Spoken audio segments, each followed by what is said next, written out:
5 reasons why you should subscribe to Crunchyroll. Number 1, people get paid. People put a lot of hard work into anime and they should get their hard-earned money. The studios, voice actors, etc. Number 2, premium is ad-free, which is something probably a lot of us have to face when we're using pirate sites, you know, the pop-ups and so on. Unless you get an ad.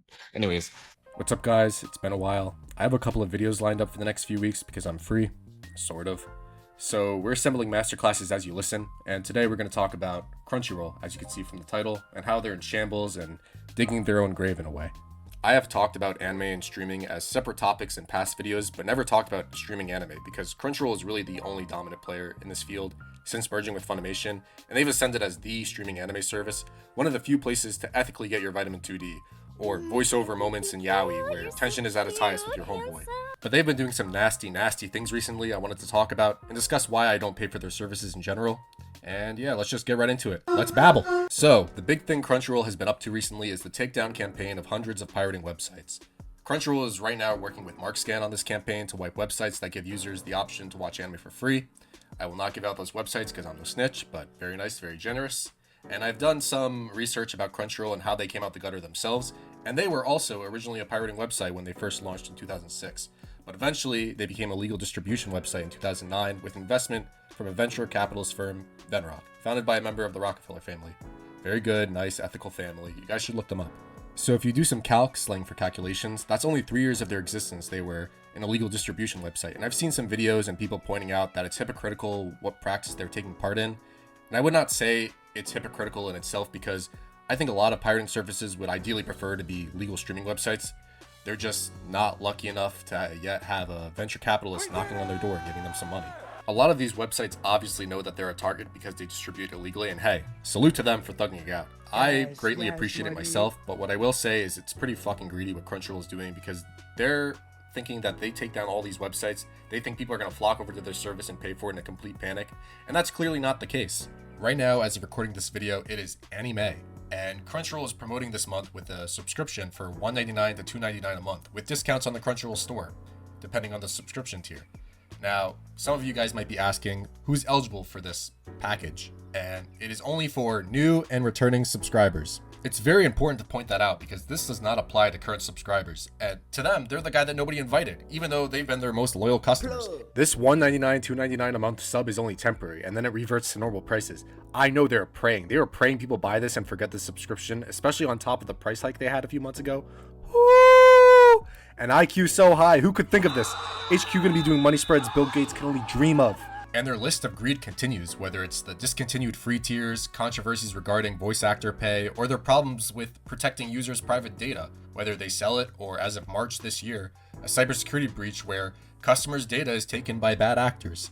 And moving on to their service, on top of all this, their service sucks way too much ass to be doing all this. If you're going to be one of the revered anime streaming services, why does your library not have a lot of the mainstream shows? Some shows I'm talking about include Berserk 1997, not the new one. The new one sucks balls. Monster, Serial Experiments Lane, and if you want newer shows, One Punch Man, Made in Abyss, No Game No Life, even though I don't like that show myself, it is popular and not available. It should be. And that's just some of the shows. There's a long grocery list of shows that are not available on Crunchyroll. I also wanted to add this in here because it's something I found out when I was looking into Crunchyroll a little bit more. They do some in-house productions and they played a part in making the masterpiece that is X-Arm. So if you're from Prime Anti-Talk, if you know, you know. Other things that are disappointing about their service is their user interface is really messy and just not good for the customer whatsoever. Look at something like YouTube and then Crunchyroll. You will see how unorganized it is. I also saw how people like this one Crunchyroll feature where they had a comment section for shows. Eventually they took it out when people were leaving comments about this gay romance show. There were some IG real ass comments and I don't have to explain on that much further. And the comment section in whole just got removed. Instead of Crunchyroll sitting there and thinking and be like, maybe we could pay for a moderation team.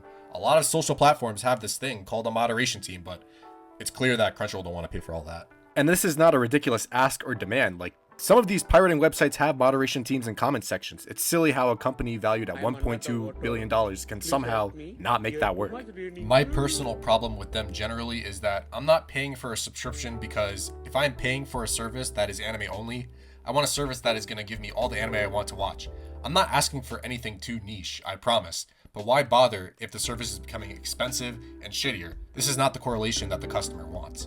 I don't watch a lot of anime content creators myself, but it is crazy how few videos I saw of people talking about this and looking into this. I know a lot of the creators do events and partnerships with Crunchyroll, but damn, the money is talking, and I'm probably never going to get a dime from Crunchyroll myself, so I get to speak my piece in front of an audience, or of having no motion.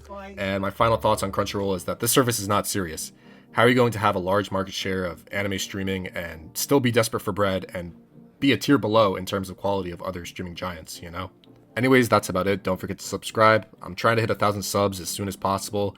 I said end of the summer last year, but I went out sad, so no goal date this time around. Like and comment some new video ideas. I'm open to new ideas. Comment your thoughts on Crunchyroll. Any insight that you guys have is always appreciated, and I'll come out with more videos very soon. And until next time, stay safe. Like and sub, cue the outro.